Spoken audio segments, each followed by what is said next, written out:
The Game of Life and How to Play It by Florence Scovel Shinn. Chapter 7, Love. Every man on this planet is taking his initiation in love. A new commandment I give unto you, that ye love one another. Ouspensky states in Tertium Organum that love is a cosmic phenomenon and opens to man the fourth dimensional world, the world of the wondrous. Real love is selfish and free from fear. It pours itself out upon the object of its affection without demanding any return. Its joy is in the joy of giving. Love is God in manifestation and the strongest magnetic force in the universe. Pure, unselfish love draws to itself its own. It does not need to seek or demand. Scarcely anyone has the faintest conception of real love. Man is selfish, tyrannical, or fearful in his affections, thereby losing the things he loves. Jealousy is the worst enemy of love, for the imagination runs riot, seeing the loved one attracted to another, and invariably these fears objectify if they are not neutralized. For example, a woman came to me in deep distress. The man she loved had left her for another woman and said he never intended to marry her. She was torn with jealousy and resentment and said she hoped he would suffer as he had made her suffer, and added, "How could he leave me when I loved him so much?" I replied, "You are not loving that man, you are hating him," and added, "You can never receive what you have never given. Give a perfect love, and you will receive a perfect love. Perfect yourself on this man. Give him a perfect, unselfish love, demanding nothing in return.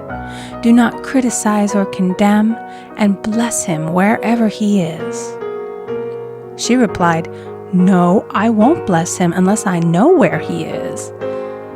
"Well," I said, "that is not real love. When you send out real love will return to you, either from this man or his equivalent. For if this man is not the divine selection, you will not want him. As you are one with God, you are one with the love which belongs to you by divine right." Several months passed, and matters remained about the same, but she was working conscientiously within herself. I said, "When you are no longer disturbed by his cruelty, he will cease to be cruel, as you are attracting it through your own emotions."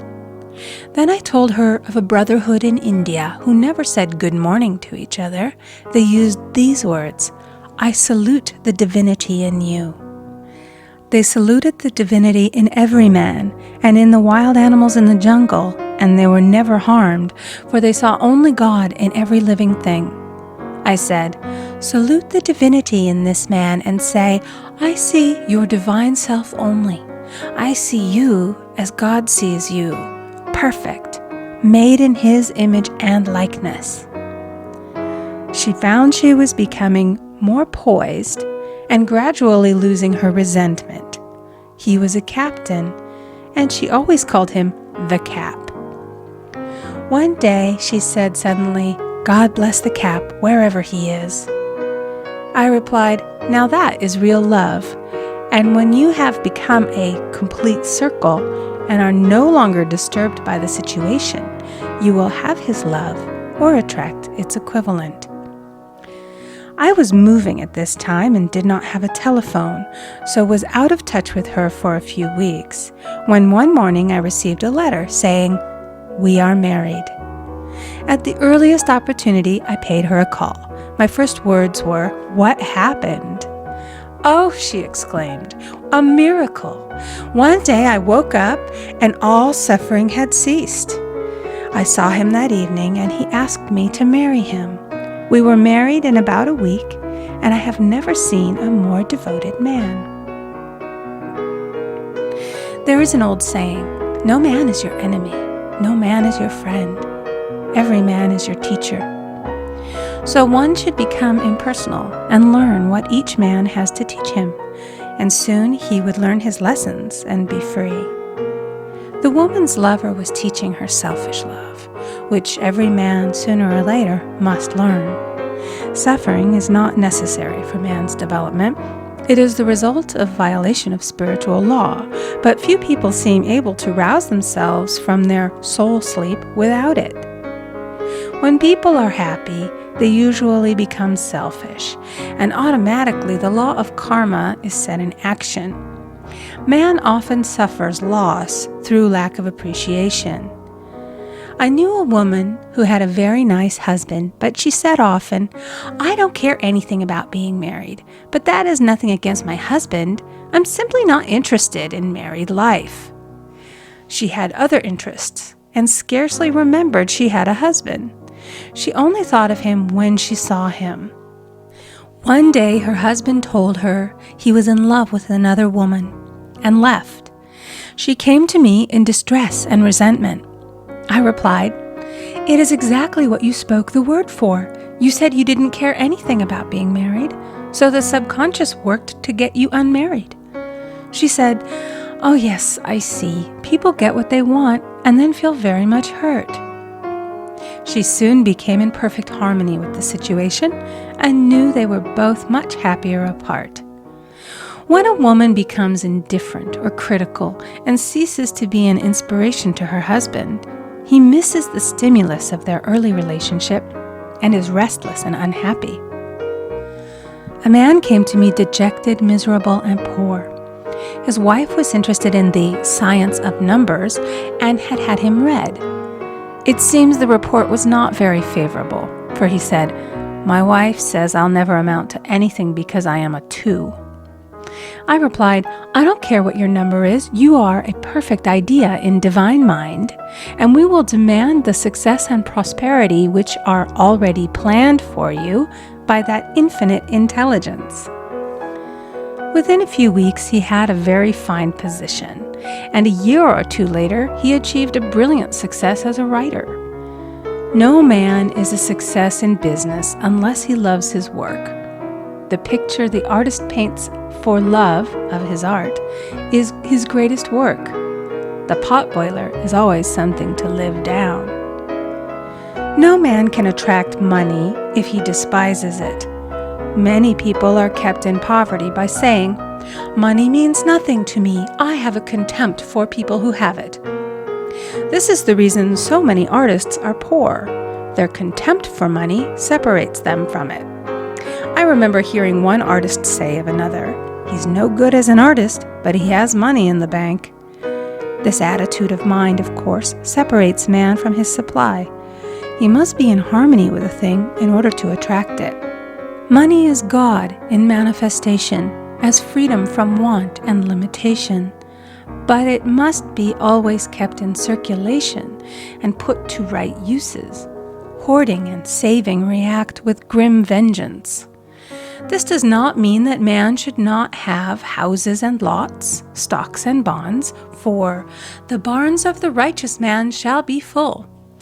It means that man should not hoard even the principal if an occasion arises when money is necessary.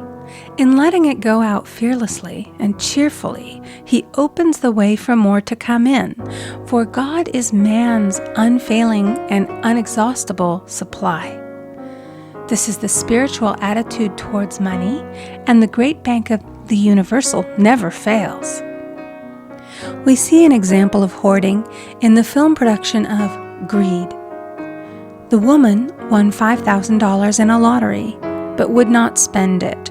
She hoarded and saved, let her husband suffer and starve, and eventually she scrubbed floors for a living. She loved the money itself and put it above everything, and one night she was murdered and the money taken from her. This is an example of where love of money is the root of all evil. Money in itself is good and beneficial, but used for destructive purposes, hoarded and saved, or considered more important than love, brings disease and disaster and the loss of the money itself. Follow the path of love. and all things are added. For God is love, and God is supply. Follow the path of selfishness and greed, and the supply vanishes, or man is separated from it. For example, I knew the case of a very rich woman who hoarded her income. She rarely gave anything away, but bought and bought and bought things for herself.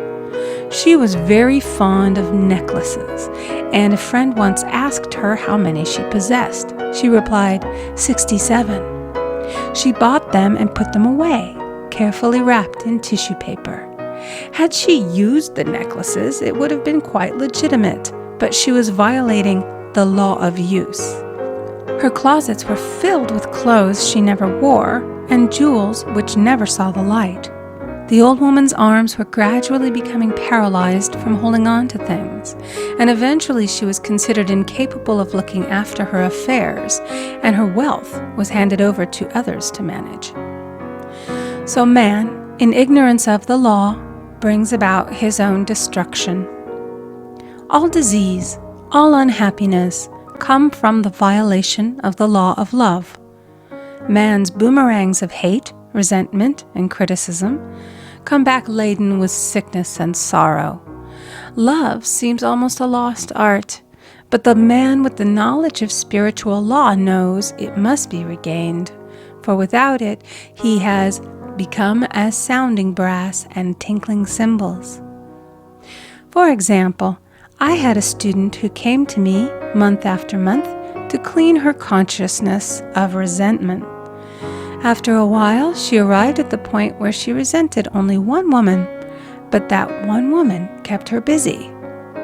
Little by little, she became poised and harmonious, and one day, all resentment was wiped out. She came in radiant and exclaimed, "You can't understand how I feel. The woman said something to me, and instead of being furious, I was loving and kind. And she apologized and was perfectly lovely to me. No one can understand the marvelous lightness I feel within." Love and goodwill are invaluable in business. For example, a woman came to me complaining of her employer. She said she was cold and critical, and she knew she did not want her in the position. "Well," I replied, "salute the divinity in the woman and send her love." She said, "I can't. She's a marble woman." I answered, "You remember the story of the sculptor who asked for a certain piece of marble? He was asked why he wanted it, and he replied, 'Because there is an angel in the marble.' And out of it he produced a wonderful work of art." She said, "Very well, I'll try it." A week later she came back and said, "I did what you told me, and now the woman is very kind," and took me out in her car. People are sometimes filled with remorse for having done someone an unkindness, perhaps years ago. If the wrong cannot be righted, its effect can be neutralized by doing someone a kindness in the present. This one thing I do, forgetting those things which are behind, and reaching forth unto those things which are before. Sorrow, regret, and remorse tear down the cells of the body and poison the atmosphere of the individual. A woman said to me in deep sorrow, "Treat me to be happy and joyous, for my sorrow makes me so irritable with the members of my family that I keep making more karma." I was asked to treat a woman who was mourning for her daughter.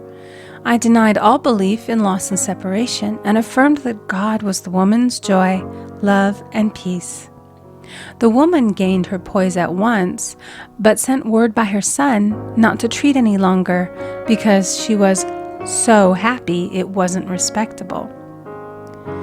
So, mortal mind loves to hang on to its griefs and regrets. I knew a woman who went about bragging of her troubles, so of course she always had something to brag about.